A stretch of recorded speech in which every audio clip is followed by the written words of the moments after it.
Mina spoke up in an uncharacteristically shy voice. Mina. What was that? Momo asked. You can call me Mina.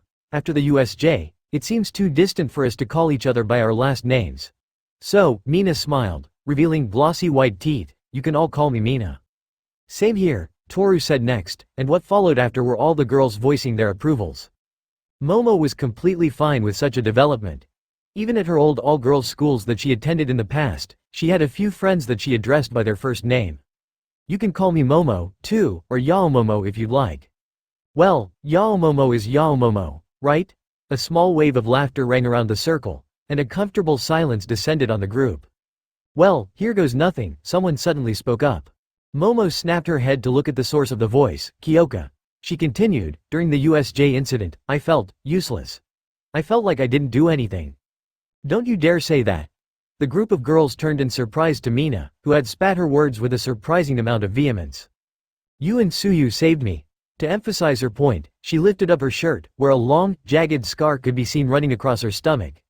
If you guys hadn't patched this up at that time, I probably would have passed out from blood loss, and who knows what would have happened to me if I did. Mina dropped her shirt and placed both hands on Kyoka's shoulders. So, please, never say that you're useless. At her earnest plea, Kyoka couldn't help but dip her gaze and stare at the floor. But I wasn't nearly as useful as, like, Midoriya. Her words caught in her throat.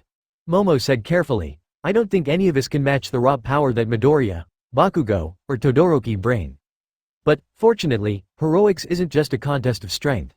There will be times where strength is what matters, sure, but there will also be times when other types of utility quirks are more valuable. Quickly racking her brain, Momo continued, let's say, for example, a mudslide enveloped a small town on the side of a mountain, and heroes were dispatched as a relief team. Who do you think would be more useful then? Bakugo, who can only create explosions from his hands, or you, Kyoka, who can hear the cries for help from buried people, locate them, and save them? Kyoka remained silent, seemingly taking Momo's point into consideration. She's right, Kyoka, Ochako agreed. There will be times when our quirks are useful and times when they're not. Plus, Mina added, you can't go comparing yourself to Midoriya. He's something else. That he is. Tsuyu sighed dreamily. I prefer the shy Izuku, but the Commander Izuku persona is just as hot. Mina said, that's not what I was talking about. Don't you guys get the sense that he was, how do I put this, like slightly unhinged? For a portion of our time there, at least. It just seemed like he wasn't thinking. Memories of the day washed over Momo. First, Katsuki literally beating some sense into Izuku, and second, her conversation with Shoto, where he hypothesized that Izuku had actual combat experience. Yeah, I just couldn't imagine what his power could do to another human being until I saw it for myself. Ochako trailed off. Well, I'm just glad that he's a hero and not a villain. Could you imagine that? The girls didn't want to imagine that scenario. Well, Midoriya is the last person that I would imagine being a villain, Momo stated. You're right. Yep. They left it at that, their conversation turning towards lighter and more cheerful topics. But Momo was still stuck deep in thought. A conversation from quite a while ago had seared itself into her mind, and it wasn't leaving anytime soon. I still don't know if I deserve this power, but I will prove to you that I am worthy. Those had been Izuku's words to Aizawa after the latter had said something along the lines of Izuku being All Might's successor. She had buried it in her mind, dismissing it as a very bad hearing mishap or a crackpot theory. But the events of the USJ were pretty damning. She'd seen enough clips of All Might's super strength and super speed to realize that Izuku's quirk, aside from the black strands that he could shoot out, was similar. Except, All Might didn't break or outright shatter his bones while fighting. Momo remembered the slightly terrifying memory of Izuku healing his shattered wrist. All Might's quirk didn't seem to have that negative aspect to it or the healing component. So, it could very well be the case that Izuku's quirk was simply a different one. Well, if Momo had to guess at the nature of Izuku's quirk, she'd actually say that things were a lot more complicated than they seemed. Sneak attack. Ribbit. Two fingers dug into her sides, and Momo let out a quick shriek before turning and pouting at her attacker, and innocently whistling Tsuyu. Ah, Iso Momo, don't be mad at her, Mina beamed. You're zoning out, though. Care to tell us what you're thinking about? Her words rolled out of her mouth before she even knew what she was saying. I was just thinking about Midoriya. She shut her mouth instantly, now cognizant of what she said. Mina's expression morphed into a shit-eating grin, and she said, Ooh, what about Midoriya? I was just thinking about his quirk, nothing more, nothing less, Momo stressed, struggling to keep a calm exterior. He broke his bones while fighting, yet he seemed to heal them almost instantly after. That combined with his super strength and that black substance he shoots from his hands, I guess I'm just curious. Yeah, he also didn't give the name of his quirk during introductions, right? Ochako spoke up. He only mentioned that it gave him extra strength, speed, and that black stuff. He didn't mention anything about healing himself. Must be one versatile quirk. Well, if we don't know, why not just ask him? Suyu bluntly said. Dibs on not it. Kyoka immediately said.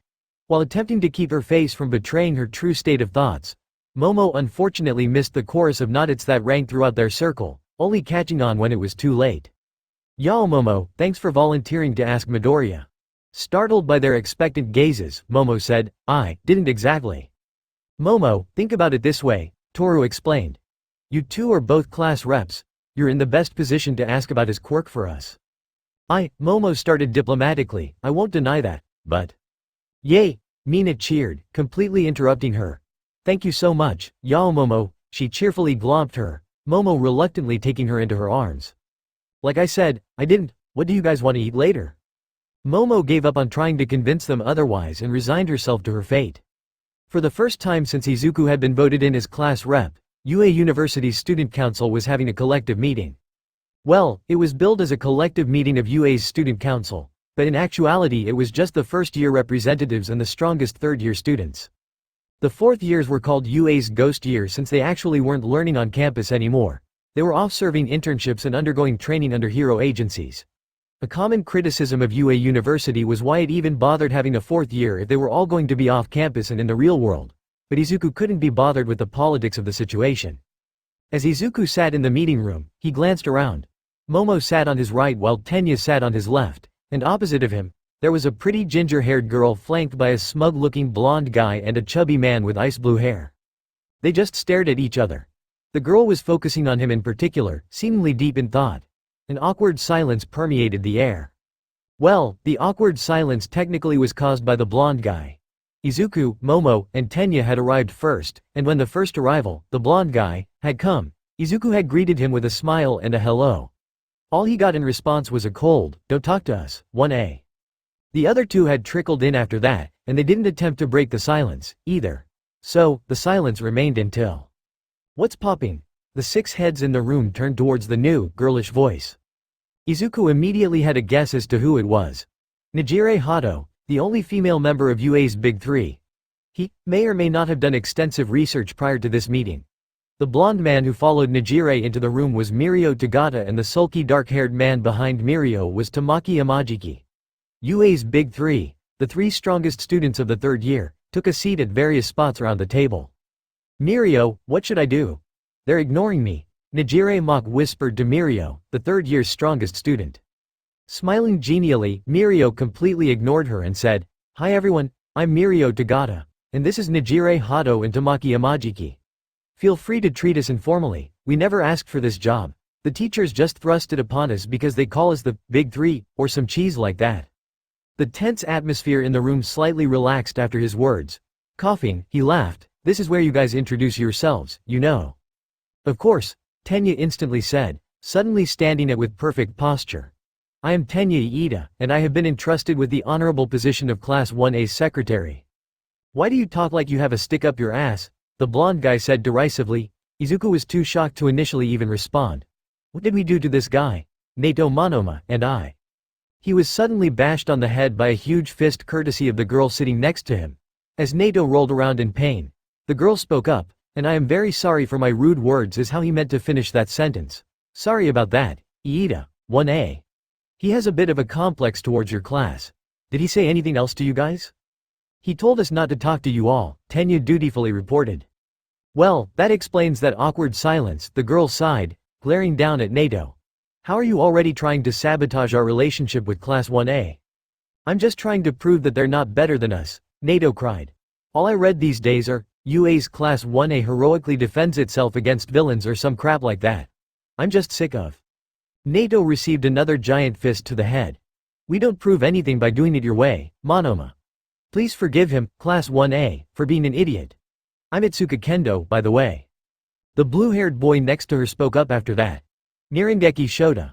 Nice to meet you all, and it's especially nice to see you again, Tenya. Likewise, Nirengeki. Tenya smiled. So the two already knew each other, it seemed.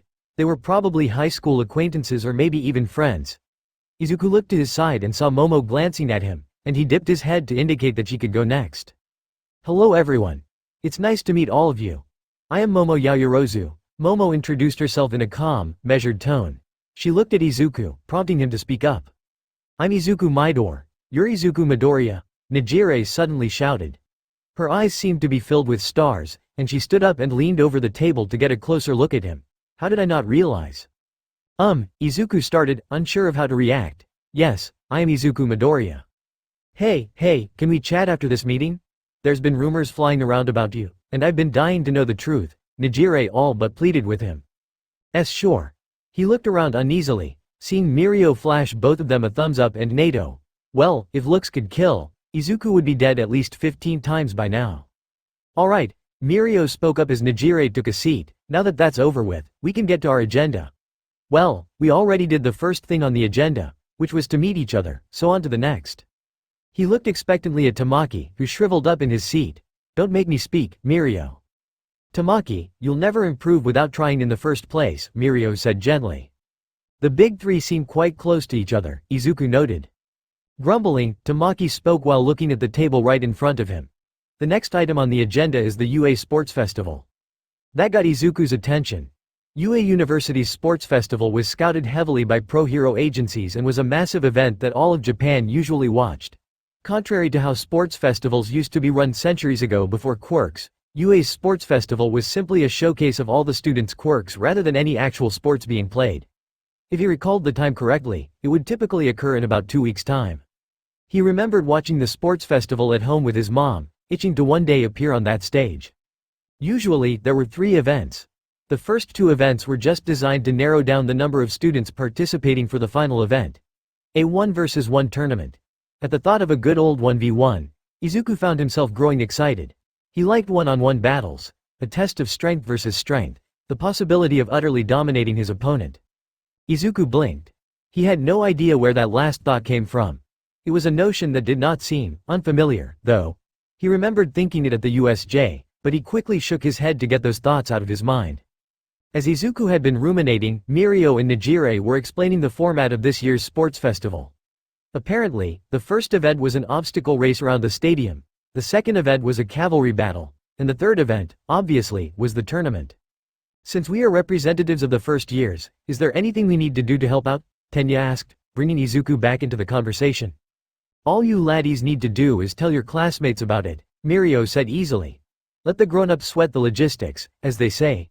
To be honest, this whole meeting wasn't even really that necessary. We just wanted to meet some of our underclassmen, though. Well, if that's it, I'm leaving, Nato loudly announced, abruptly standing up from his seat and exiting the room without confirmation from Mirio. What an interesting fella, Mirio commented, not looking fazed in the slightest, but yeah, that's it. Itsuka shot up immediately and quickly said, sorry everyone, but I'm gonna go see if I can beat some sense into him. With one final look at Izuku, she ran out the door. Nirengeki stood up and walked over to Tenya. Wanna grab a snack, Tenya?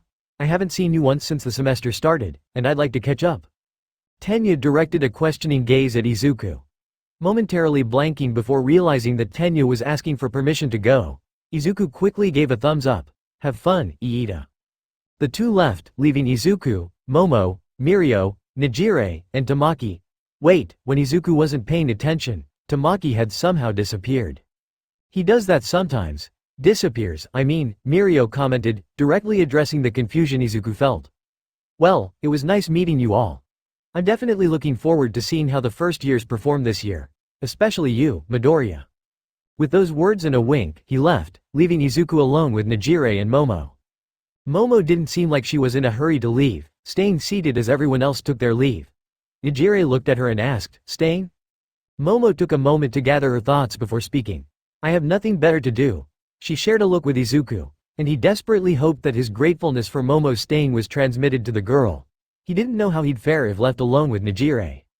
Oh, well, I don't mind. The more the merrier, Nejire sang, hopping over the table athletically and sitting in Tenya's empty seat. So, Izuku. You don't mind if I call you that, right? Not noticing Momo jolting to the right of him, Izuku uneasily answered, sure, Hado. No need to be so formal. Nijire's fine. I don't mind, Nijire. Grinning cutely at her victory, Nijire kicked up her feet onto the table and leaned back in her chair, putting her arms behind her head. Straight to business, hee. Is it true that you defeated the villain that took out Eraserhead and 13? Izuku remembered the fight. It hadn't been the cleanest victory, but it had been a victory nonetheless.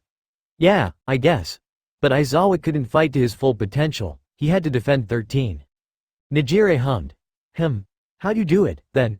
I realized that it's Quirk. Izuku stopped instantly. He didn't know if he should discuss the villain seemingly having multiple quirks like him. Well, it moved faster in the steam that it billowed from its mouth, so I just shut its mouth with these. Izuku deployed one strand of Black Whip and had it curl up in the air. Nijire, hanging on to every word he said, nodded at him to continue. It was resistant to my punches, so Izuku trailed off, realizing how bad the next part was about to sound, choked it out. Nijire whistled. Brutal. Not necessarily, Izuku said defensively. What happened after that was brutal, he thought. Izuku could still visualize the sight of the villain's skull being bashed in by his foot. Something just compelled him to make sure that the villain stayed down. Well, if you say so. Nijire's chair slammed into the ground, and the front of her body shot forward closer to Izuku, eyes scanning Izuku's face intently. He averted his eyes. Whatever she seemed to be after, she got, and she relaxed her posture and slumped down into her chair. A brief flash of a frown marred her features before her expression resumed a bubbly smile. I heard that you got the record for the entrance exams? The tilt in her voice indicated that it was a question. Yeah, how do you manage to do that? How? I don't know, did the entrance exam to the best of my ability? I heard that you also got first place in the Quirk assessment test? Why yeah. So it's safe to say that, among the first years, you're the strongest? Izuku blanched. Not necessarily. Nijire, seemingly bored already, stood up from her seat. Well, we'll see in the upcoming sports festival, won't we, Izuku? I guess. I'm looking forward to seeing you in action, but, just between you and me. She grasped the front of his shirt and leaned in close to his ear. Nijire said in a dead serious tone, you're bad at hiding things. It's written all over your face. Just what are you hiding, I wonder? Nijire released him and smiled. Flashing them two peace signs, she said goodbye and left the room, leaving a rather shaken Izuku behind. If he was being honest, Nijire gave off the impression of being a ditzy girl, but in reality, she was quite sharp. He couldn't make heads or tails of the girl. Perhaps it would be best if he just kept his distance from her in the future. He felt on edge the entire time she was questioning him. Izuku looked to his right where Momo was still sitting, apparently deep in thought. Yaoyorozu, Izuku called out, should we get going? Momo nodded absent-mindedly. Then, she looked at him. She appeared to be waging a mental war in her head and desperately looked like she wanted to ask him something. Izuku was half expecting a question to come, but it never came. Instead, she said, sure, Midoriya.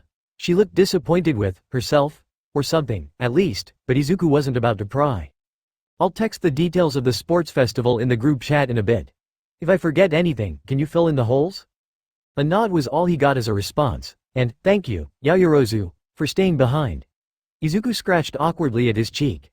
I feel like you're always helping me out like this. Think nothing of it, Momo graciously said. You've helped me out, too, Midoriya. For some strange reason, Momo looked like she wanted to punch herself.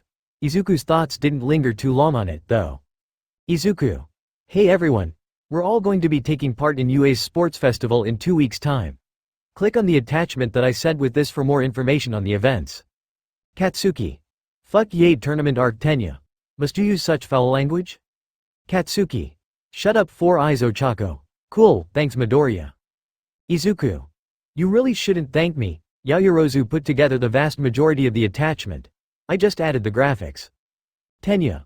Bakugo, bad language can hurt your reputation as a hero. Mina. The graphics are cute, I love the little panda people. Izuku. Thanks, Momo. If you all have any further questions, feel free to ask me or Midoriya. Katsuki. Shut the fuck up FOUTRIs Tenya. *** 4. Katsuki. This MOTHERFYCKER Katsuki. I swear to God. Denki. Yo, what's in the obstacle race Katsuki? You better make it to the TOUTNAMENT. Izuku. We weren't told. Momo. It's supposed to be a surprise to keep us on our toes, apparently. Katsuki. So I can't face you and beat your ass myself. Eijiro. Chill Bakubro, save it for the festival Mina. Ah, that's so cute, you have nicknames for each other. 3333. Katsuki. Ashido, you don't want this smoke Mina. Try me. Izuku. Does anyone else have any questions? Minoru. Yay, you free this weekend Momo. For a date. Minoru. Wait, that wasn't me, that was Kirishima Suyu. Lol. Mina. Ahahahahahahaha Minoru. Unless, Eijiro. Fuck off, I am in my room alone, you rat, stop lying. Minoru. Honestly, worth a shot. Hey, Bakugo? Katsuki, having just opened his door, flinched at the sudden voice in his ear. It's too early in the morning for this. Sorry, Izuku said, shuffling his feet.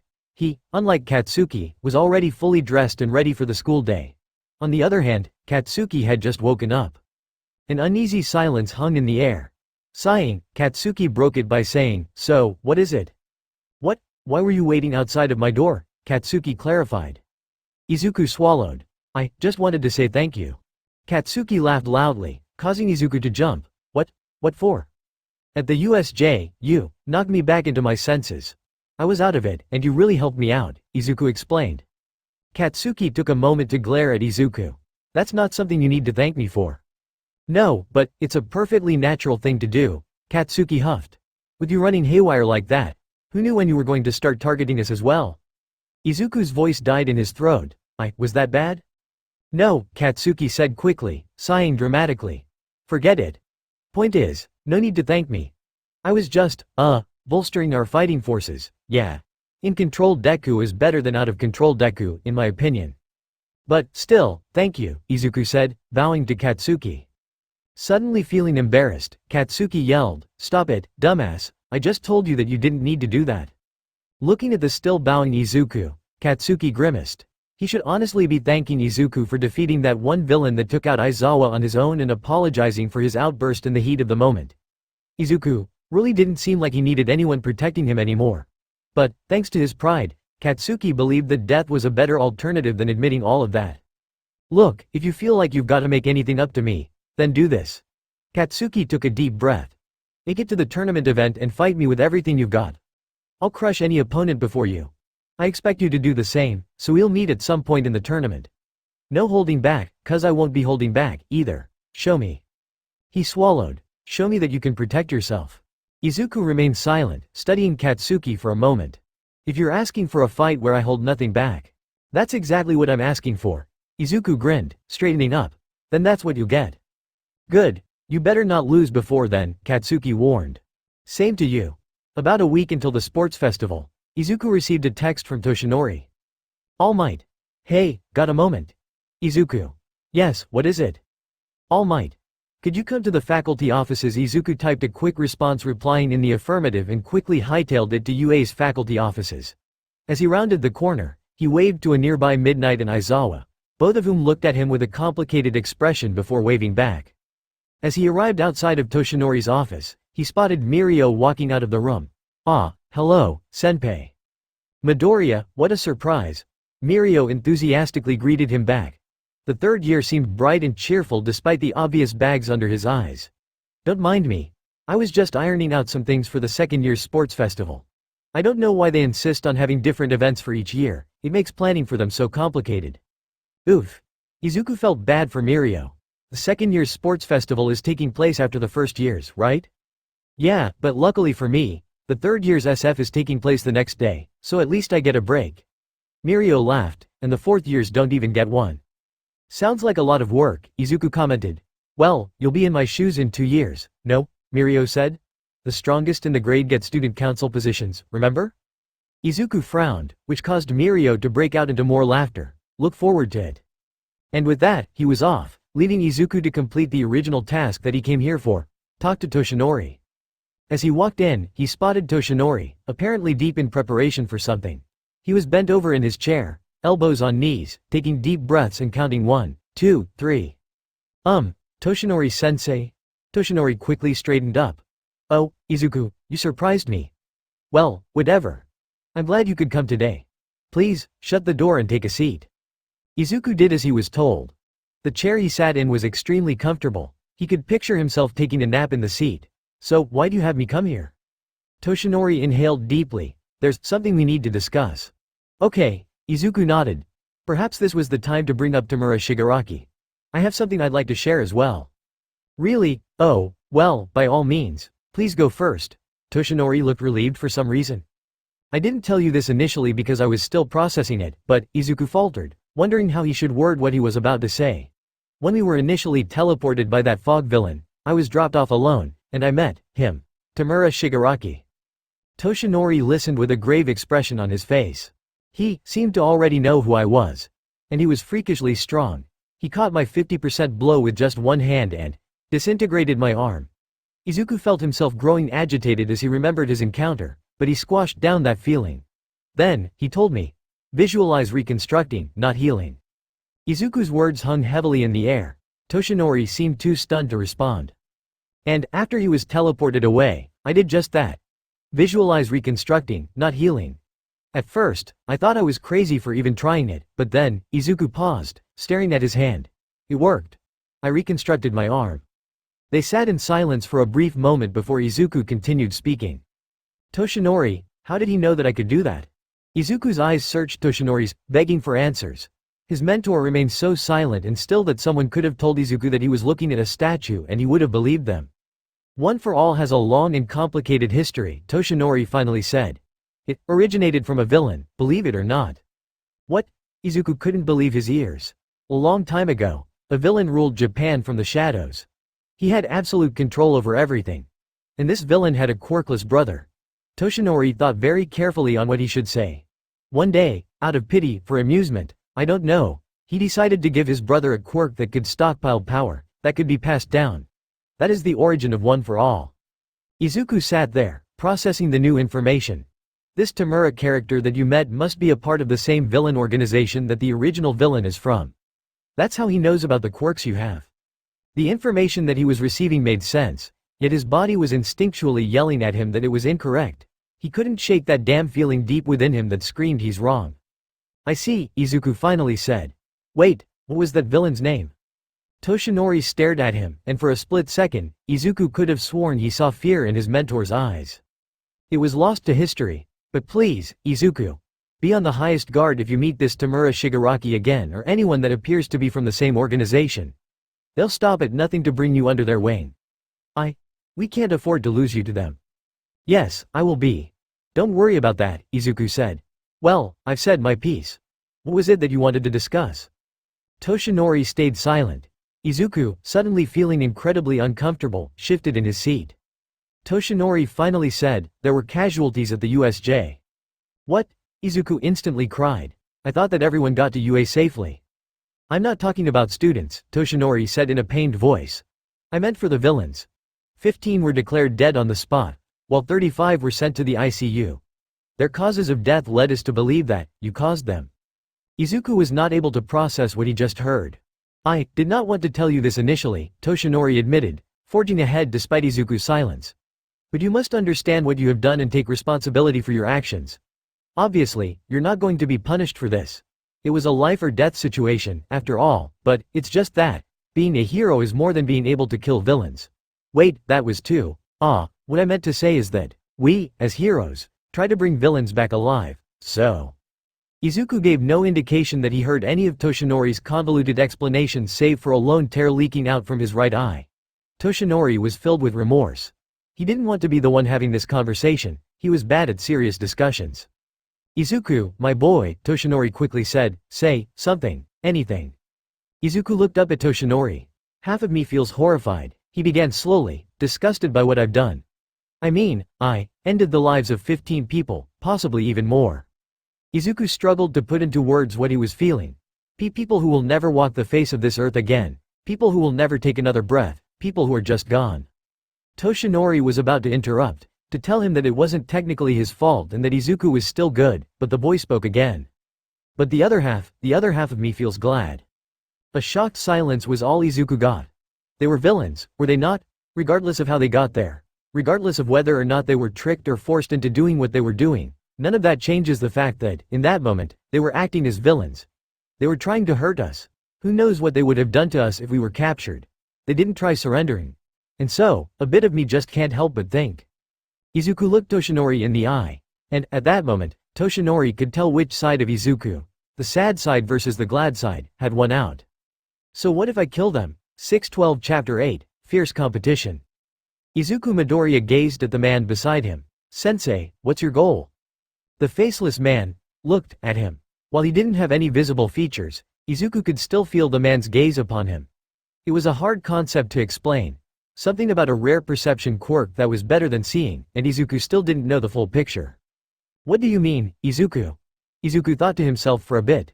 A meal with Sensei was rare, and he wanted to make the most of it. I guess I don't know. Why are you doing all of this? Izuku gestured at everything around him. His sensei hummed, stroking his chin. It has been a while since I've divulged my plans to anyone. You can trust in me, Izuku reassured him, thumping his chest with a small fist. I promise I won't tell anyone. The faceless man laughed heartily. Okay. Well, let's just start with how I view this world. Izuku leaned in, enraptured by what he said. The world ought to be ruled by the strong, his sensei said, lifting 2 fingers. There are 2 different ways to interpret this statement, Izuku. One way is this. If the world is ruled by the strong, then it is in a constant state of competition. People fighting to assert their dominance, fighting to indicate their superiority, fighting to show that they are strong. This is a world of constant violence and strife. Those on top dictate how those underneath them live. He put down a finger. This is not how I want the world to end up. Then how do you want the world to end up, sensei? His sensei's mouth morphed into a broad smile. Absolute control. The 2 words reverberated in the room, echoing off of its blank walls. The world ought to be ruled by the strong, he quoted himself. I believe in this wholeheartedly, but I also believe that I am the only one who should be strong. I, alone, stand at the top of the mountain, and everyone is equal beneath me. Do you understand? Izuku nodded slowly. Yes, but how would this eliminate the competition for your spot on top of the mountain? What's the difference between the first and second methods of viewing the world? Valid questions, the faceless man acquiesced. There won't be any competition for the top spot since, well, would you do it? Fight someone you have no hope of beating? I don't know, Izuku said honestly. Depends on the circumstances. I suppose that is true, his sensei admitted. The process of getting to that point has been a long and arduous one. But, with your generation serving as the prototypes, soon I will have a legion of the strongest fighters the world has ever seen, all moving according to my will. That gets us closer to my goal of being, well, for a lack of a better word, untouchable. And once that happens. He sighed grandly. Silly words like hero or villain won't hold any meaning since everyone is below me equally. There will be no need for violence anymore once I have absolute authority. A world ruled by me, the only strong one, that is the goal I have spent so long reaching towards. For a brief moment, the man before Izuku looked tired. Izuku, will you help me? His sensei suddenly asked. Will you help me on my quest? Of course, Izuku responded instantly, shooting to his feet. I don't know how much I can help, but I'll do my best. What do you expect from me? Only that you continue to try and master the quirks that I have given you. Okay, that's a promise, then, Izuku giggled happily. I'll try my best to exceed your expectations. Thank you, Izuku. Truly, unbreakable fierce competition. So what if I kill them? A thick silence enveloped the room. Toshinori stared, slack-jawed, at his protege. I know that it's a terrible thing to say, Izuku continued, and a part of me is terrified that I can even say such a thing. But, there's a part of me that wholeheartedly believes in the words that I just uttered. He clawed at his face, hand obscuring one eye. I don't know why there's 2 sides of me here, or why they're so split on the issue. I don't know, Toshinori. Please, help me, tell me what's right or wrong. Toshinori's face morphed into one of steely resolve. Young man, there is no right or wrong answer here. All I can tell you is that we, as heroes, have to take the moral high ground. We have to try to take villains back alive. He took one look at Izuku's distraught face and quickly amended, but there are times when it's simply not possible to take them alive. Toshinori nearly breathed a sigh of relief when he saw Izuku's face visibly brighten up. What Izuku said was, for a lack of a better term, pretty fucking terrifying. Toshinori could see the influence of All for One's twisted training as clear as day here, and he wanted to steer clear of the topic as quickly as possible. But, he had a duty to make sure Izuku got the message. Izuku, I want to be honest with you, Toshinori quietly said. My time as the #1 hero is running out. Even now, I can barely keep up this buff form. He flexed his muscles, just for appearances, and I don't know how long I'll even last in a proper fight. I can maybe last for 30 minutes max, but after that, I become my true form. A quirkless nobody. Izuku opened his mouth to object, but Toshinori cut him off with a sharp look. For as long as I can keep this facade up, I will, but soon enough, the world will know that the symbol of peace is no more. Toshinori sighed, and with a pop, he returned to his normal, unmuscular form. Izuku had never seen Toshinori, All Might, look so frail before. But they need not worry, Toshinori smiled. For there is a new symbol of peace sitting before me ready to replace me when the time calls for it. For some reason, Izuku's vision was suddenly swimming with tears. As he wiped his traitorous eyes with the back of his hand, Toshinori continued, "It doesn't have to be today. It doesn't have to be tomorrow. But, when you're ready, I want you to stand proudly and declare." Toshinori puffed up into his buff form and roared, "I am here." Then he coughed up blood and quickly reverted back to his normal form. He dabbed at the corners of his mouth with a handkerchief and said, "But, Izuku, the symbol of peace does not kill. The symbol of peace is strong enough to save everyone without a single casualty for either side. That is the ideal that we must strive for. Of course it's an ideal and not the reality, but it is something we strive to achieve nonetheless. Do I make myself clear?" "Yes," Izuku said. "It's the ideal that comes with being the symbol of peace." "Correct." Toshinori gravely looked at Izuku. "With our tremendous power, it is too easy to kill. To steal the words of an old American superhero, with our strength, it's like we're living in a world of cardboard. The greatest problem for you and me is not defeating the villain, but rather, it is controlling our own power to not cause any more unnecessary devastation. Such is the life a hero walks." Izuku nodded. "But, of course, there are times where we must go all out, when the threat is just too great. I pray that there are no more villains out there who can force your hand like that." But, Toshinori paused, coming to a stark realization. He remained silent for 4-5 seconds before shaking his head. "I've gone on for too long. You seem to understand the gist of what I'm saying, so I'll end on this. The sports festival. What about it?" For a scary second, Izuku thought that Toshinori was going to ban his participation.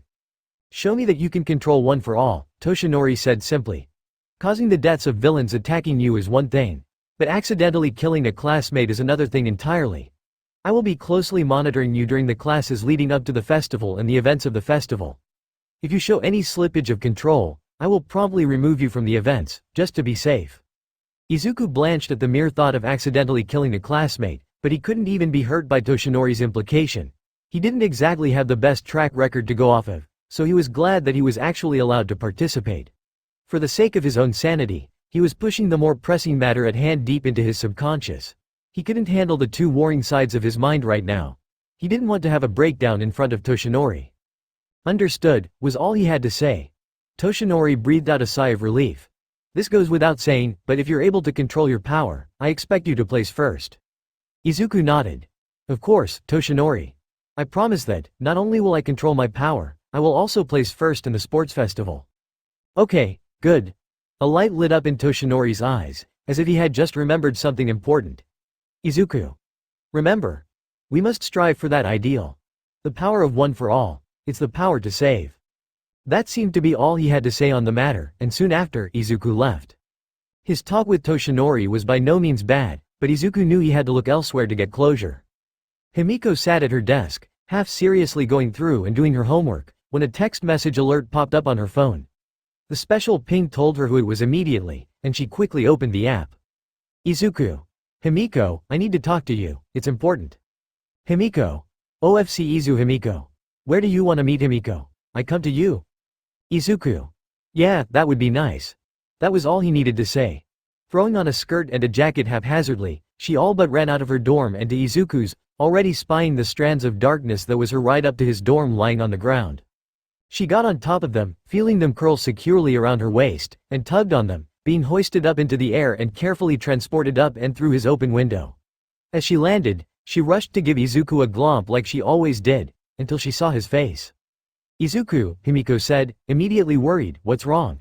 Izuku didn't say anything initially, so Himiko stepped closer to him. He was standing as still as a statue in the center of his room, and the only acknowledgement she got was him stiffening as she got closer. She tentatively took his hand into hers and repeated her earlier question, "What's wrong?" Izuku took a deep, shaky breath, and he finally spoke. "I had a meeting with All Might earlier today." He seemed to be having difficulty forming his words, so Himiko waited patiently for him to continue. Stroking his hand with her eyes immediately traveled to their matching black and green bracelets. They complemented each other perfectly. He told me. Izuku shut his eyes. He told me that I killed 15 people on the day of the USJ and I. Himiko remained silent since it seemed like Izuku had more to say. I don't know, Himiko. There's two spots waging a war within me. Part of me feels horrified by what I've done. Like how could I possibly do such a thing? But there's an even bigger part saying. He opened his eyes to look directly into her own. Saying that they got what they deserved. Defeated, he swayed back and forth, ultimately stumbling and falling onto his bed. Himiko joined him, lying down next to him, hands still firmly clasped together.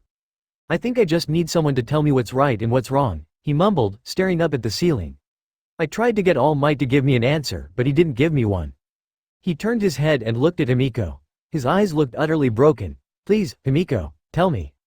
Himiko studied Izuku carefully. She could tell that this was a critical point for the young man. She could utterly break him here if she so chose, but of course she'd never do something like that. Instead, she was quite elated. Elated that he trusted her enough to go to her for such an important, monumental moment in his life. Him surrendering judgment of the matter to her meant that he was looking toward her for guidance. This was pretty fucking important, no? The fact that he trusts me this much, Himiko thought, is too much. Really, it's too much for my poor heart. Oh, how utterly delicious it was to have Izuku's trust like this. In her silence, Izuku screwed his eyes shut and said, "Please tell me you don't hate me now." Izu, she whispered, moving to kiss him once on each eye. You realize that none of this changes how I feel about you, right? You could be the worst villain in history, and I would still love you. Do I make myself clear? Himiko, no talking until I've finished. Himiko placed a finger on his lips. I love you. Nothing changes that. You can kill everyone on this planet and I would still love you. That's how unconditional my love is. You could murder 15 kids right before my eyes and I would still love you. You could burn down this entire city and I would still love you. You could spit on the graves of my ancestors and I would still love you. You could cheat on me with that Yayuro bitch and I would still love you. You could hurt me, violate me, and I would still love you. You could, Himiko, I don't think that's healthy. Her next words shut him up, though, and, due to that, so what if you killed a few people? Izuku's words caught in his throat. They attacked you first, yeah? Himiko breathed, voice soft. Her hand clenched his. Unforgivable. That is entirely unforgivable. Why should you feel bad about defending yourself to the best of your capability? I didn't, though, Izuku answered. I remember hunting them down just to get my mind off of something. The way I see it, Himiko said curtly, the moment they appeared opposing you, they forfeited their lives. The right thing to do in that situation is to kill them. Sparing them is a mercy, Izuku. Izuku remained silent, processing her words. Violence begets violence, Himiko sighed. That's why this world, if we can have a world that has no need for violence, that'd be great. But for those who get in your way, stomp them into the dirt without any mercy. Himiko's words hung in the air. Izuku stared at her with wide eyes. For a moment, she thought she might have crossed a line, but Izuku grew a small smile and alleviated her worries. So, Izuku ventured forth uncertainly, they got what they deserved. Not only did they get what they deserved, but you were actually merciful to those you let live, Himiko asserted. Izuku seemed to take her words into consideration. He visibly relaxed, as if some part of him was put to ease by her words. Himiko, I want to tell you something. Anything, Izu. He looked her in the eye seriously. You have to swear that you won't tell anyone, though. I swear. Himiko smiled brilliantly at him. The words she heard next. All Might passed along his quirk to me. I am the inheritor of One for All, and he wants me to become the next symbol of peace. Shook her to her very core, the world became white noise. Izuku continued speaking, but his words fell on deaf ears.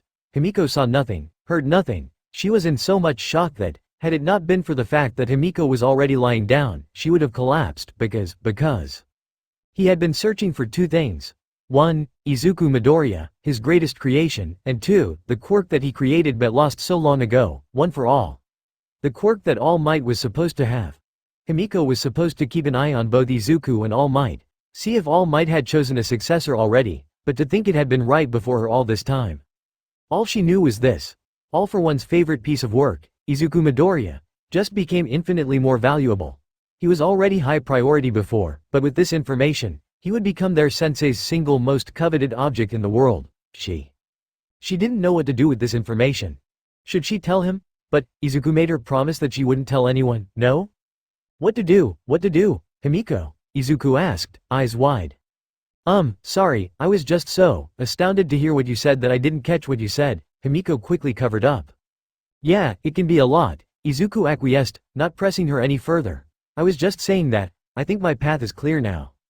Himiko, genuinely curious, asked, oh, how is that? Me inheriting one for all, Izuku started, looking at her with determination. If I am to become the next symbol of peace, then I have to be strong enough to win without killing anyone. That's what All Might told me. And, as you said, not killing them is a mercy. So that's what I'll shoot for. He smiled at her. But, if it proves too difficult or impossible, if the ones that I care about or love are threatened. His eyes flashed. Then I will not hesitate to kill. Himiko grinned back at him, pressing a small kiss to the corner of his mouth. Stunned by her action, he smiled sheepishly. Thank you, Himiko, Izuku said gratefully. This was eating away at me all day. But you've definitely helped me figure things out. I'm just so thankful that I have you in my life, really. I couldn't imagine what it would have been like if you weren't here. Izuku's words lit a fire in the pit of her stomach, in her chest, on her face. All of a sudden, Himiko felt hot all over and flushed at Izuku's earnest words. She tried to cover up her sudden embarrassment with a teasing, well, let's just say you owe me one. How does that sound? I owe you a lot more than just one, Izuku said simply, causing Himiko to blush even deeper. I thought I told you frontal attacks like that weren't fair, Himiko whined. Then, she grew devious. You're going to have to pay for that, mister. Pay for what? He was silenced by Himiko's lips on his. Toshinori stared at Izuku during Class 1A's Quirk training, mulling over a few things to himself. You know, Toshinori-kun, a squeaky voice spoke up beside him. You're also supposed to pay attention to the other students. Toshinori looked over at Nezu and sighed. The principal didn't often leave his office, so visits like these were uncommon at best, and he just so happened to catch Toshinori slipping. My apologies, Principal Nezu. It's just, I've been thinking. About what? About young Izuku's quirks. A sharp look from Nezu shut him up immediately. It seems that this is a conversation best had in the privacy of my office, either that, or I'm the wrong person that you're talking to. Toshinori nodded. I'll go seek him out, then. Watching as Nezu waved him off, Toshinori approached Izuku, where the boy was currently climbing a tall wall while at 50% as part of quirk training. He noticed Toshinori approaching, turning and giving a wave with a wide smile. He leapt off the wall, almost floating down, landing with cat-like grace. Izuku, Toshinori greeted. Are you alone? The boy nodded. Yaoyorozu went off with Bakugo and Uraraka to test something, so it's just me right here for now. Why? Toshinori leaned down to the shorter boy and whispered. I wanted to discuss your quirks. Specifically, One for All and Chrono Force. Izuku nodded. What about them? Well, Toshinori started. You've been using them together since the very beginning, right? In order to control One for All, you've been using Chrono Force in tandem with it, correct? Yeah, I have, Izuku responded. I've been freezing the parts of my body that I use One for All at 100%. It's the only way that I can manage its full power without destroying myself. Toshinori hummed thoughtfully. Izuku, can I have you run a test for me? It may involve breaking your arm, so if you're against it. Breaking my arm is nothing, Izuku quickly dismissed, shooting his mentor a grin. After all, I could reconstruct it with Chrono Force. That's the spirit, Toshinori said, but then, he realized just exactly what Izuku had uttered. That is to say, we should avoid breaking our limbs when possible. You never know when Chrono Force can give up on you. Izuku nodded, but Toshinori doubted that he got the message. Okay, is this climbing wall empty? As soon as he said that, Izuku blurred, quickly running a lap around the structure. Yep, he said as he reappeared by Toshinori's side a few seconds later. Okay, here's what I want you to do. Toshinori began to outline his plan. Punch this wall at 100% with Chrono Force activated. Then, we'll see where to go from there. Izuku blinked. You want me to punch this wall? Toshinori nodded. You checked to make sure no one was on it, correct? Well, yay, and no one is near it, correct? Yes. Toshinori nodded. Then what are you waiting for? Izuku shrugged. You're right. He stared at the wall before him. It was a roughly 50 feet tall cubic structure of solid concrete. Gathering 100% of One for All within his right arm and stabilizing it with Chrono Force, he shot forth and landed a straight punch into the solid wall. A massive crack echoed throughout the training grounds, and a gigantic crater etched itself into the surface of the rock wall where his fist met the wall. Toshinori whistled. Not bad. How do you feel after that? It hurts whenever I use it, but it's all mental anyways, so I can deal with it, Izuku dismissed. Now what should I do? To be safe, we should probably empty out the training grounds. Gimme a sec, just wait here. Toshinori jogged off, presumably to tell everyone to evacuate the premises. After a while, Izuku spotted Toshinori's form jogging back towards him. He was still in muscled form, but when he reached Izuku, no longer having to keep up appearances, he returned to his skinnier form. Alright, I bought us 5 minutes max. Everyone's itching to train for the sports festival, Toshinori chuckled. Now, I want you to punch this wall with all of your power, but I don't want you to use chrono force. You will most definitely break your arm if you go 100% and don't use chrono force, so if you don't want to do it, this is the time to back out. No, I'll do it, Izuku said, determined. It's just, wouldn't the results be the same? I wonder about that, Toshinori murmured. Just give it a shot. Izuku turned towards the climbing wall. He moved to a new section of the wall that wasn't already decimated by his previous attack and began to prepare himself. Channeling 100% of One for All into his right arm but without chrono force this time, he reached back and propelled his fist forth, smashing into the side of the rock wall, and then. The first thing he felt was the wind. A massive shockwave grew from the spot that his fist connected with the wall, causing the concrete to splinter like insignificant twigs. The next thing he felt was the sensation of the wall disintegrating before his fist, rippling outward as chunks broke off and scattered to the sides, blasting backwards as the raw force of the blow traveled to the back end of the wall. The last and final thing he felt, of course, was the sharp pain. This pain was not mental, it was real, and it hurt like hell. He looked down at his ruined hand, wrist completely shattered. Cursing softly to himself, Izuku quickly visualized reconstructing his broken hand. As he felt the bones mending and muscles reforming, Izuku nearly fell to his knees. The pain while reconstructing was somehow magnified by what seemed like tenfold. But soon, after a few agonizing minutes, it was over. Izuku let out a slow, labored sigh of relief. He noticed Toshinori watching him, worried, and shakily flashed him a thumbs up. Are you sure you're all good? Yes, Izuku said, straightening up. Reconstructing body parts, it makes you experience it again, but worse, but I'm alright now. Toshinori looked like he wanted to say something else, but he just ended up shaking his head. Well, anyways, just look. Do you see why I had this place emptied? Izuku finally gazed upon the climbing wall. While he was focusing on reconstructing his arm, he'd been in too much pain to pay attention to the sheer destruction that he had caused. The climbing wall, or the remains of it, were scattered before him, the once tall structure now just a pile of rubble. For as far as his eye could see, debris from the wreckage laid scattered on the ground. It seems that there is a trade-off being made here, Toshinori observed. By using chrono force, you are protecting yourself, but you are also limiting One for All's potential output. My theory is this: One for All activates by strengthening the muscles with the stockpiled power, but chrono force essentially freezes the muscles to prevent them from being injured, no. Izuku nodded, seeing what Toshinori was getting at. Basically, chrono force limits One for All's power output, and so, 100% with chrono force activated is less powerful than 100% without chrono force. That's what I think is going on here, Toshinori said. Izuku looked up at Toshinori, back to the utterly devastated climbing wall, and finally returned his gaze to his teacher. I can feel a definite difference in power between the two. But, is this how you always feel, Toshinori? What do you mean, being able to do this? Izuku gestured at the wreckage, at will, on demand, as many times as necessary. Toshinori remained silent for a moment, looking out at the ruined wall with Izuku. As I said before, Izuku, world of cardboard. Izuku nodded, eyes obscured by a curtain of hair. So, this is the true might of One for All? No, Toshinori said. The power is continuously stockpiling. It will be far beyond this even just a year from now. I just wanted you to understand the differences in your power output, so you can see which one will be best to use in the sports festival. Obviously, against your classmates, pure 100% is too much. Even a limited 100% may be too much. The two stood in silence for a moment.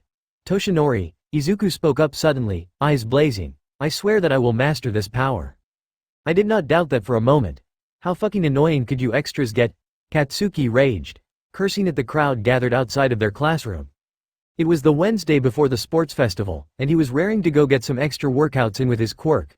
However, these utter nobodies were blocking his damn way. They're just scouting the competition, Eijiro commented blandly. Ignore them.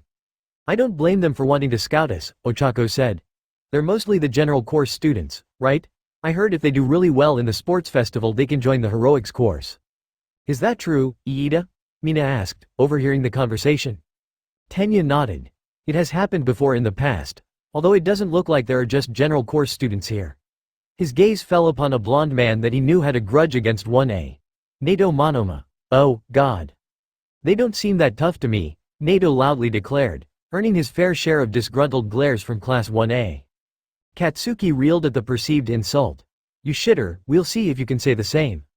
Yeah, Nato dismissed. By the way, where's that so-called monster you guys got? The one that they call Midoriya? At the word Midoriya, the surroundings erupted. Izuku Midoriya? Isn't it true that he destroyed the climbing wall the other day? Yeah, I saw that. The thing was wrecked, man. Apparently he did that with one punch. Really, I heard it was the flick of a finger. Oh man, I really don't want to go up against him. Nito's comment got a reaction from Class 1A. Immediately, some felt outraged that he would dare call Izuku a monster, but a few of them agreed with him in their hearts. They'd seen what he could do. Before Katsuki could blow up in Nito's face, a surprising voice joined the fray. Monoma. Momo Yaoyorozu walked up to him and stood directly in front of him. Even though her voice wasn't that loud, her frigid tone instantly caused their surroundings to quiet. Momo had that certain aura about her. The young woman, at that moment, exuded authority. I will not tolerate such nonsense, doubly so when it is spoken about my classmate. So, may I kindly suggest that you either stop speaking or simply leave? A stunned silence formed in the aftermath of her words. Even Nato looked caught off guard. Both would be preferable, actually, Momo said, smiling. The smile did not reach her eyes. And who are you to demand that of me? Nato grinned to cover up for his previous slip. What happens if I don't do either? I won't do anything, Momo reassured him, still smiling mirthlessly. Bakugo, on the other hand. They both turned to look at a barely restrained Katsuki, who had periodic, small blasts erupting from his open palms. He was being held back by Denki and Eijiro, both looking like they were straining themselves with the effort. Ha, if you think that a simple brute is enough too. What's going on here? Nato instantly whipped around to find himself face to face with Izuku Midoriya. The onlookers had parted before the green-haired boy, silently shuffling to give him space. Nato wanted to spout his usual vitriol, but something within him instinctively cowed at Izuku's presence.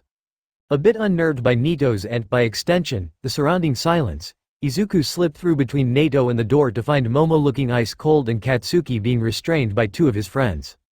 He scratched the back of his neck awkwardly. Everyone seemed tense, and he had a bit of an inkling why. He wasn't an idiot, he knew Nato was probably harassing 1A. But this silence was truly disconcerting. Why is everyone so silent?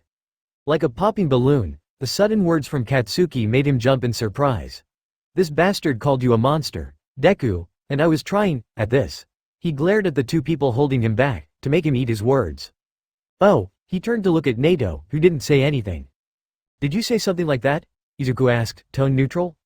I did, Nato said quickly, but I meant it as a compliment, you see? As in, like, you're monstrously strong. Alright, Izuku dismissed, despite Katsuki's spluttering protests. I don't particularly mind either way. But if you guys are disturbing my classmates, can I ask you all to quickly leave? Nato instantly took the offer and left. He saw Katsuki shut his mouth and grind his teeth together.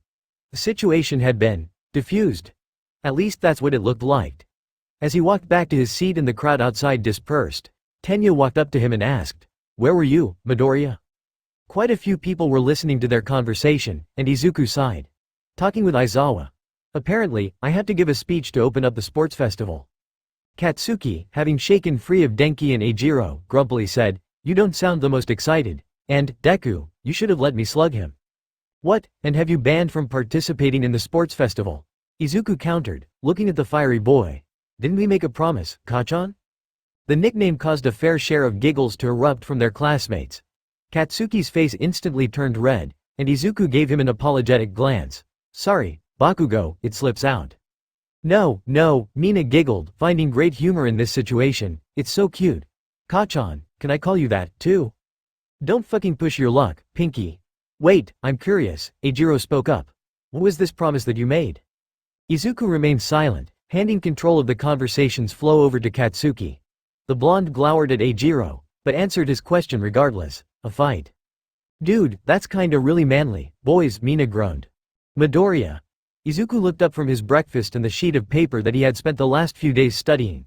It was the day of the sports festival, but he didn't expect anyone else to be up this early. But, evidently, Some people also wanted to get up early to prepare for the day ahead of them.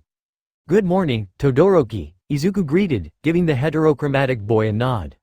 He looked down at the piece of paper in Izuku's hand. "What is that?" "The speech that I have to give," Izuku answered. He sighed. After spending all of Thursday and Friday agonizing over it, he felt as if he could recite it forwards and backwards by now. It was far out of his comfort zone, but he wanted to leave an impact with his speech. Shoto nodded, staring down at his feet for a moment. Then, he raised his gaze and looked right into Izuku's eyes. "Midoriya, I have something to tell you." "Go ahead, Todoroki," Izuku said kindly, "I'm listening." "When I end up fighting you in the tournament," Shoto started, "I will use everything that I have, including this." He held up his left hand, and fire erupted from his palm. "This fire that I inherited from my shitty father." It was the first time Izuku had ever heard Shoto speak with so much venom in his tone, and it was also the first time he had heard the mild-mannered boy curse. "He will be watching, and seeing me use fire will no doubt delight him," Shoto grumbled. "It's unfortunate, but I always told myself that I shouldn't hesitate to use it if it's necessary. And, against you, it is necessary." Izuku blinked, unsure how to respond. This was the second declaration of war that he had received regarding the sports festival. Thanks.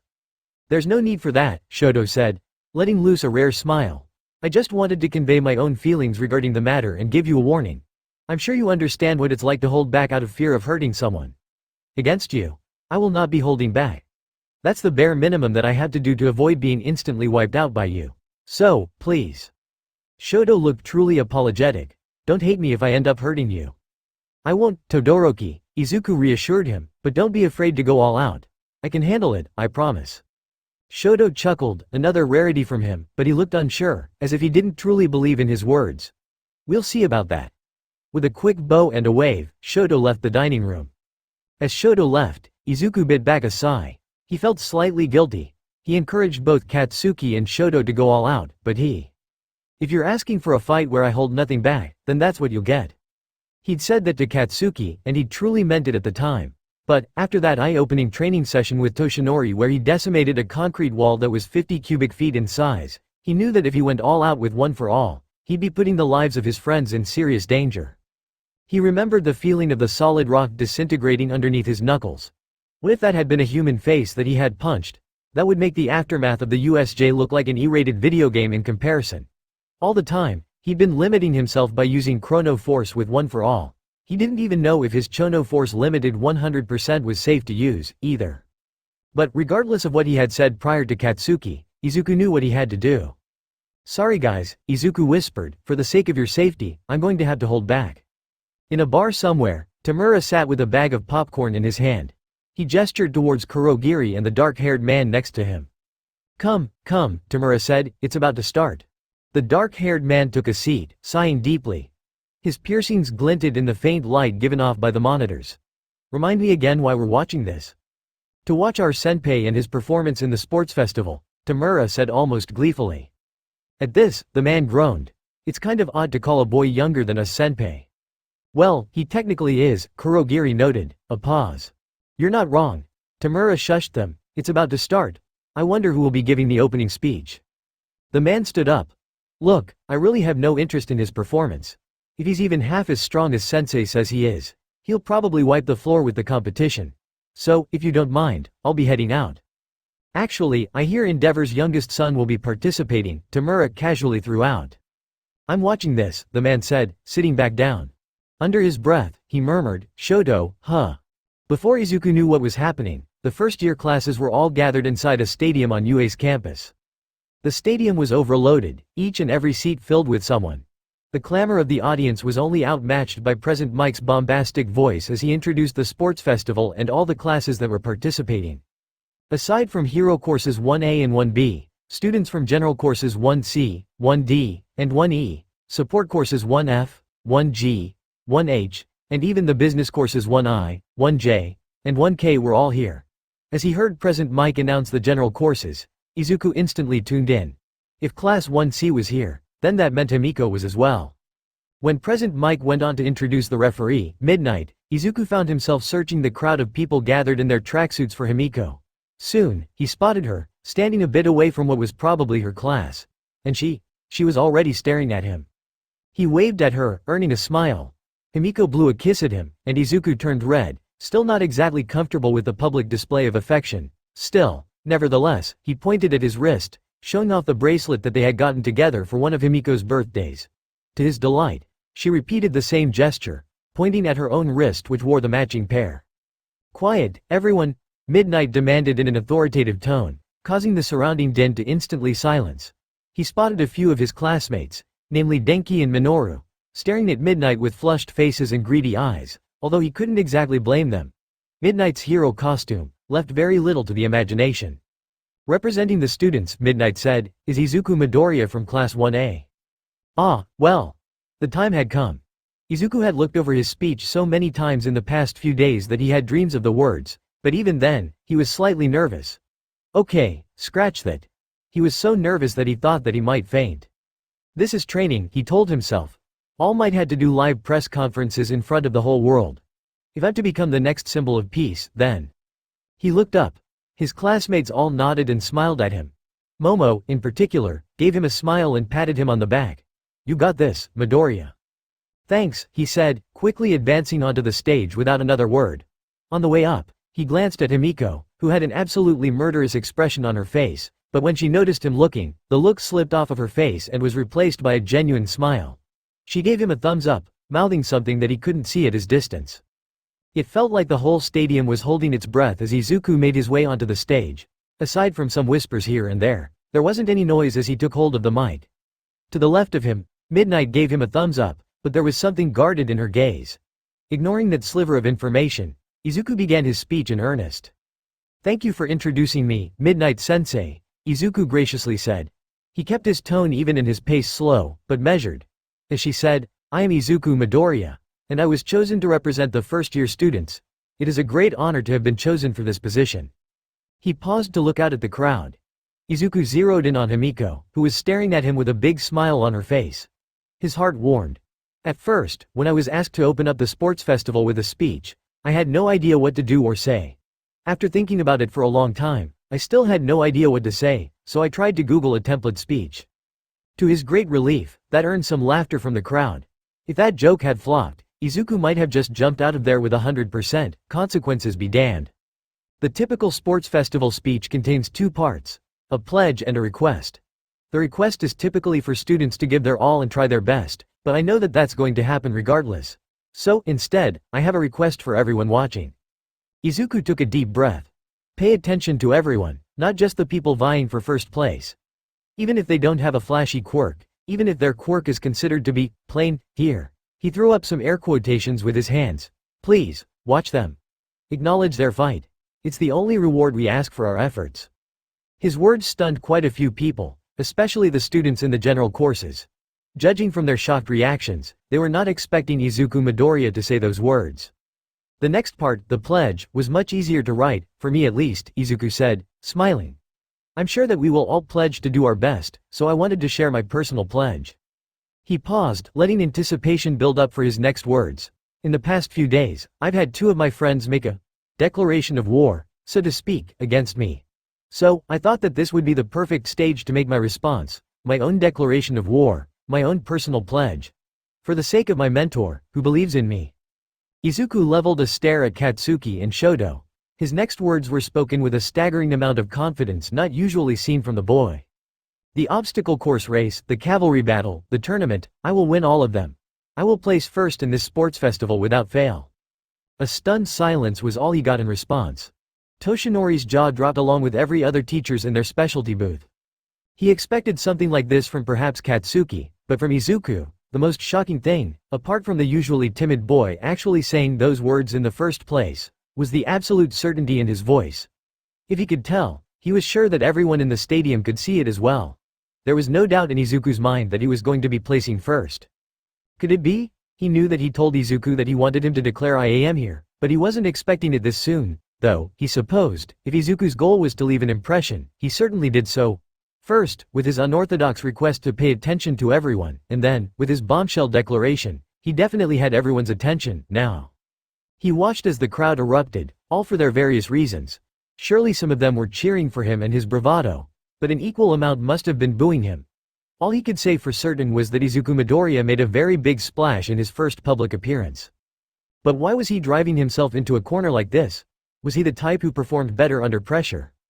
All Toshinori could do was watch and hope that Izuku's words rang true. As the opening ceremony concluded and all the classes began to shuffle off to the starting point of the obstacle course, Izuku took a quick detour. He lagged behind everyone else. It wasn't hard, since they were all avoiding him anyways, and when he thought no one was looking, he ducked into a nearby supply closet. As soon as the door clicked shut behind him, he collapsed onto his knees and took a few shaky breaths.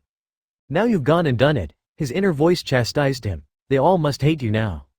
The only person to talk to him after he returned from the stage was Katsuki. True to his nature, he had said, "You know what? If they asked me to give a speech, I would have done the same thing." The rest of his classmates had avoided his gaze, looking at the ground. He didn't know for what reason, though. He had said it as a genuine response to Katsuki and Shoto, and it was his personal pledge. Also, he wanted to make a statement at the sports festival, to show the world that he was there. 2 knocks on the supply closet's door jolted him out of his thoughts. Not waiting for a response, the door opened to reveal Momo Yaoyorozu. Momo took one look at him and sighed. "I thought I saw you walk in here. Come on, let's go. The event is starting soon," she said gently, stretching out a hand. Izuku looked at her outstretched fingers. "I think I royally screwed up. I shouldn't have written my speech like that. I shouldn't have said something so provocative, I shouldn't have." "The speech? I thought it was perfectly good," Momo said, tilting her head. "First, you ask people to pay attention to those they wouldn't have normally, and then, you give your personal pledge. Nothing wrong with either of those things." Under her kind and earnest gaze, Izuku wilted. "I feel like I came across as an arrogant asshole." Momo nodded, biting her lip. "Well, maybe, however, it seemed more like you were stating a simple fact. I think that's what unnerved everyone the most, Midoriya. The absolute certainty in your voice. But I liked it. It really gets the competitive juices pumping." Izuku buried his face in his hands, too mortified to look at anything. After mustering up some courage, Momo gripped his hands with her own and pried them off of his face, forcing him to look at her. "Look, Midoriya. The words have already been spoken. Nothing you do now can change that. Are you just going to sit here and be a no-show to the event, or are you going to show up and prove that your words were justified?" Izuku blinked rapidly a few times, steeling his resolve. Momo was right. Moping about would do nothing to change the situation.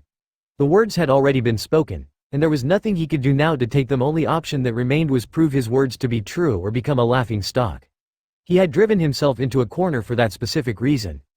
"The higher the expectations," Izuku said suddenly, "the better I perform." It had been that way during the entrance exam. Toshinori had expected him to place first, and place first he did. He tried to set the bar high again today. "Well, everyone's expectations of you are sky high after that speech," Momo said simply. "Are you going to prove your words true, or?" Izuku squeezed Momo's hands. Momo, instantly realizing that she was still holding his hands in hers, turned beet red. But Izuku either didn't notice or didn't care. "Thank you, Yaoyorozu. I needed that. The booing really got to me. I don't know. Sometimes it feels like there's 2 different me's warring for control of my brain, and I guess the meeker side won out just then. It's fine. More people were applauding, in my opinion. Now, let's go." Reluctantly, not reluctantly, she told herself, Momo dragged Izuku to his feet and let go of his hands. The question she had for him still lingered in the back of her throat, but she shoved it down. Right now, he needed a friend, not someone to interrogate him. The first event was an obstacle course race around the stadium. This year's obstacle course was especially tricky, with robots, canyons, and non-lethal minefields littered throughout. The faculty had spent an immense amount of time designing the obstacle course. It needed to be difficult, but not impossible. Tricky, but not unsolvable. Countless hours were poured into placing each individual trap, the placements of the robots, and the size of the canyons. Some UA staff members went without sleep in the final days just making sure that a detail was not out of place. Now, imagine how they felt when Izuku Midoriya went ahead and gave all of their hard work a figurative middle finger. As soon as the race started, before anyone even had the chance to react, Izuku exploded off of the starting line, sending a shockwave that actually caused a few nearby people to stumble. As soon as he approached the first layer of obstacles, the giant robots from the entrance exam, he just sped through them without even slowing down. Their movements were too slow to ever dream of catching him. The cameras struggled to even pick him up and follow him. When Izuku approached the canyons, he simply leapt over them or, if they were too wide, shot strands of some black substance to latch onto the sides and propel himself over. Either way, the canyons did absolutely nothing to halt his progress. The UA faculty that worked meticulously on these canyons might have shed a tear or two at the ease in which he had cleared that obstacle. But the final obstacle, the minefields, instead of slowing down and carefully treading around the mines, the madman just sprinted full speed through it. By the time the mines detonated, he was already ahead of it, so if anything, the mine's explosions were actually propelling him forward. To simplify the events that had occurred, Izuku ended up first place in the obstacle course race. And it wasn't even close. The second and third placers, Katsuki and Shoto, who had pseudo-flown by generating blasts with his palms and surfed a giant wave of ice respectively, had come in a few good minutes after Izuku had finished. The UA Sports Festival was broadcasted to the world. There were people doubting Izuku's ability at the start of the sports festival, even people who laughed at his declaration. But now, after witnessing his performance in the first event, everybody knew. Some people could just feel it in their bones. They knew that they were witnessing the start of something truly special, something truly extraordinary.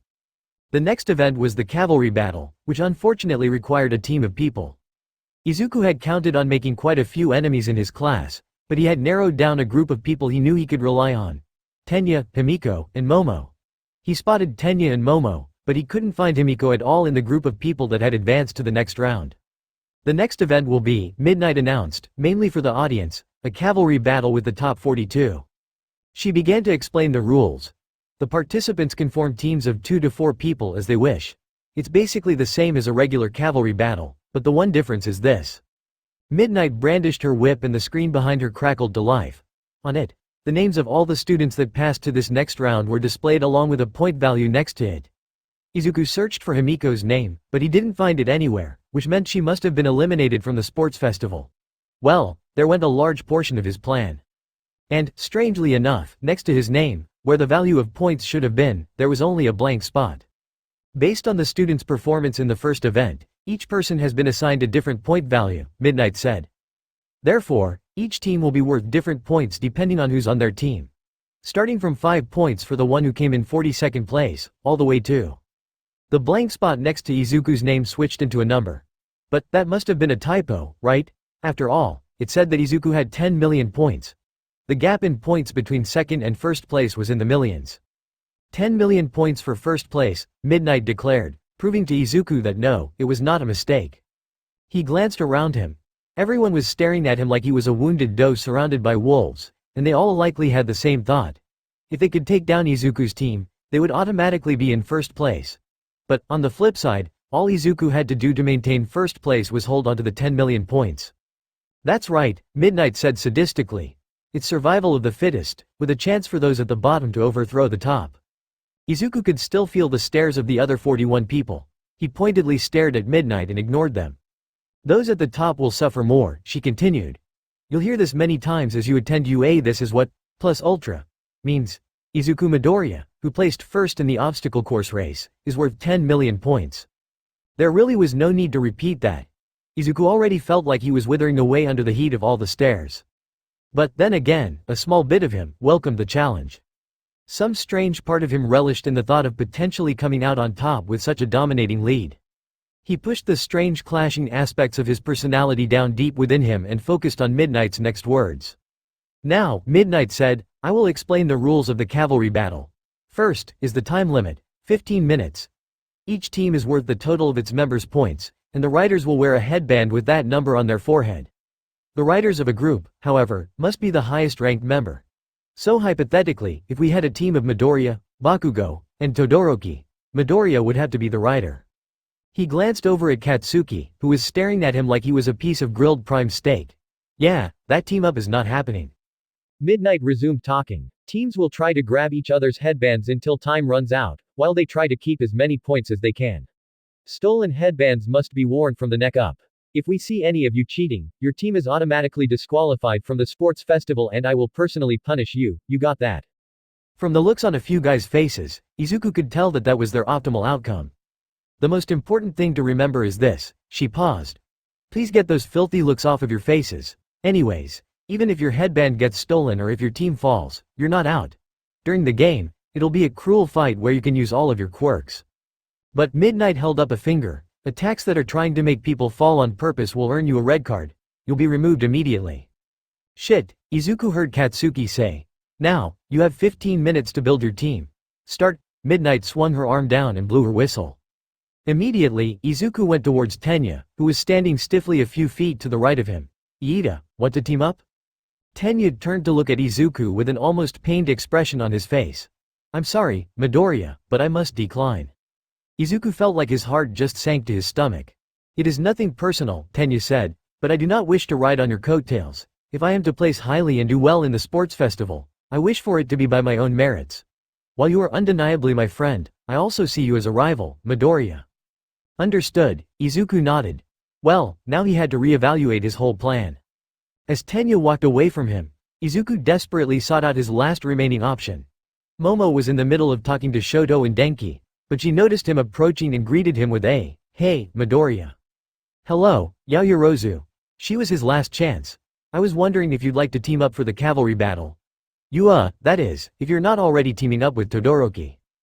"Don't worry about it," Shoto said. "She was in the middle of turning us down when you showed up.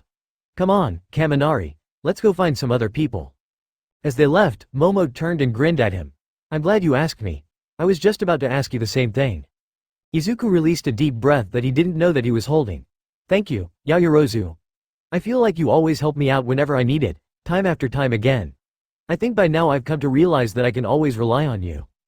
Momo blushed at his words and quickly looked away. "Well, you know what they say. A kind, reliable person is the foundation of a great hero," Izuku finished, chuckling. "Geez, do you have all of Learning with All Might memorized?" She was about to stick out her tongue before she realized how childish an action that was. Not that she hadn't done it before, but there were just too many people around. Maybe if they were in private. Probably just as much as you do. True, Izuku acquiesced. But now, we've got to find. Are you Izuku Midoriya? The sudden voice caused both of them to jump, turning to look at the sudden intruder to their conversation. As Izuku turned, he quickly realized that there was a girl all up in his personal space. Letting out a quick yelp, he took 2 steps backwards, only to be matched by 2 steps of her own. "Yes, and you are?"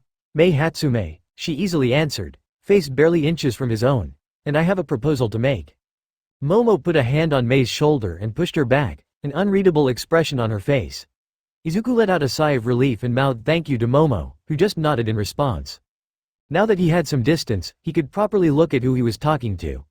Mei was petite, even shorter than he was, and that was with the fancy gadgets she wore on her feet. She was pretty in that rough tomboy style, and her messy pink hair was hidden by a complicated-looking pair of goggles.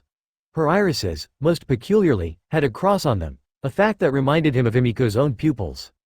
"Go ahead," Izuku said evenly, not trying to indicate how off-put he was by her. Even with Himiko, he wasn't that comfortable with having his personal space invaded suddenly. She hummed, scanning him from top to bottom. "As I thought, you really do stand out. Team up with me, Izuku." "Ah, I appreciate it, Hatsume. Call me Mei, by the way." Izuku was struck by how similar this conversation was to the one he had with Nijire a few weeks ago. "Sure, Mei." Izuku didn't notice the sudden complicated expression that appeared on Momo's face, though. "Anyways, I'm no powerhouse when it comes to my quirk, but what I do have confidence in are these." Mei tapped the plethora of gadgets that she carried with her. "I'm from the support course, and, in my professional opinion, I'm the best there is. So, what do y'all say?" "We'd be glad to have you," Izuku said honestly. 3 people are better than 2. I was worried that it'd just end up with Yaoyorozu having to carry me alone, so this is our best option." Momo nodded. Though her eyebrow twitched, she said, "Yes, we'd be happy to team up with you." "Oh, thank goodness, I had no idea what I'd do if you guys said no." Then, Mei smirked. "Just kidding. I would have pestered you until you gave in. I can be very persuasive." Right when Izuku was about to respond, Mei continued talking. "I've been looking forward to showing off my babies in the sports festival since the day it was announced. And, I thought to myself, what would be the best way to show them off? Then, I heard rumors of a boy who had broken the record for most points on the entrance exam. Rumors about how he saved an entire class at the USJ. Not only was he the student council representative from his class, but he was also going to give the opening speech at the sports festival.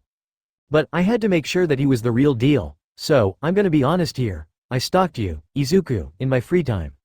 I watched you train, and I saw what happened to that rock wall. You were legit, the real deal. You were something special, and everyone's eyes would be on you at the sports festival. Therefore, the best way for me to show off my babies, to have them visible at the sports festival, would be to team up with you. So, you can say that our meeting here was fate. Isn't that so romantic, Izuku? Think about. Momo coughed, and Izuku stared at Mei, astounded. She had said all of that in pretty much one breath. Well, Momo said, what gadgets do you have? I have tons of super cute babies, just name it, and I've probably got it, Mei confidently stated. Izuku brainstormed for a quick moment. Say, Mei, what do your shoes do? With a grin, she activated them and floated in the air.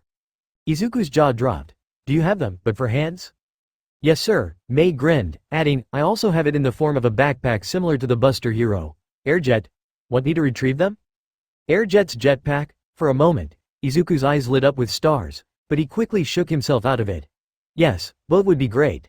I'm thinking that having some control in the air would benefit us, especially since we only have 2 people carrying me instead of 3.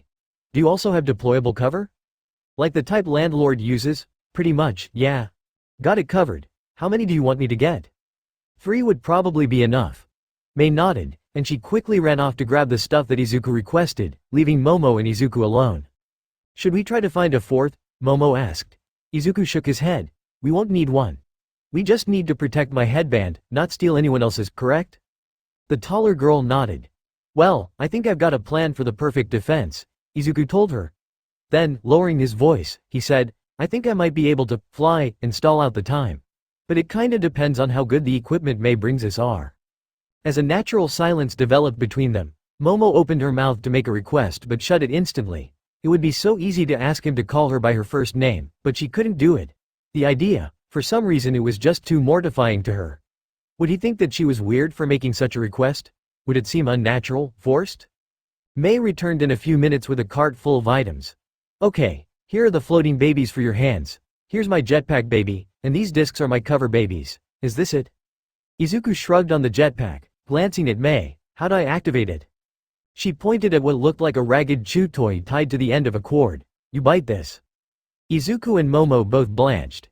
It's fine, I'm the only one who tests it anyways, Mei commented offhandedly. Sure, you'll be swapping spit with me on a technicality, but it shouldn't be a problem. That's exactly the problem, Izuku thought. Mei evidently didn't see it as one. Time is running out, so just give it a shot to see if it works. Gulping, Izuku put the chew toy in his mouth. Hopefully, she had washed this beforehand. He bit down, hard, and he felt himself get propelled a solid 10 or so feet in the air. The sudden noise shocked a few nearby people, causing them to grumble a bit. As Izuku landed, he quickly took the chew toy out of his mouth. It has good power. Yeah, Mei admitted, Boot, it may not be the most fuel efficient. It'll give you an audio warning when fuel's about to run out, though. Next, try these. She handed him 2 circular devices. These had been the floating devices for his hands. You activate them by squeezing the things at the top. Izuku did as she instructed, feeling them suddenly push back against his hands. He used his muscles similar to how he did a push-up to gather himself and rise above the ground, hands firmly locked below his waist. He released his grip on the 2 devices, instantly dropping to the ground. These what you're looking for? Mei asked. Perfect, Izuku reassured her, slipping on the straps attached to the 2 flotation devices. And the cover? She tossed him the 3 disc-like objects, which he instinctively caught using Black Whip. Mei whistled in appreciation, looking with great curiosity at the black tendrils. The explanation for how these discs worked was short but to the point. Press the button, deploy. Press it again, seal. Got it. Izuku did just that, pressing the red button at the top of the disc with a strand of Black Whip. Immediately, it unfurled into an even bigger disc, easily capable of covering 2 to 3 people behind it. He clicked the button again, watching as it recondensed itself. Is everything good? What you expected? More than even your wildest dreams? Mei asked, eager to see his and Momo's reaction.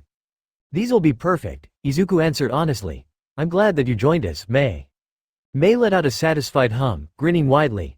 Momo, feeling a tad left out, said, Is there anything you need me to do, Midoriya? No, Izuku answered. I might have had a plan before to have you make some things, but now that Mei's here, we've got everything we need. Perfection, Mei happily said. And just one more thing. I wanted some heroes in training to answer a few questions for me. They spent the rest of the 15 minutes all but being interrogated by Mei. When time ran out, Midnight announced, Time's up. Hopefully you've all formed your teams. If not, oh well, guess you're out of luck, she smiled sadistically. Go to a starting position on the field. Once your team is there, wait for the referees to bring you your headbands. Izuku, Mei, and Momo walked to the closest starting position.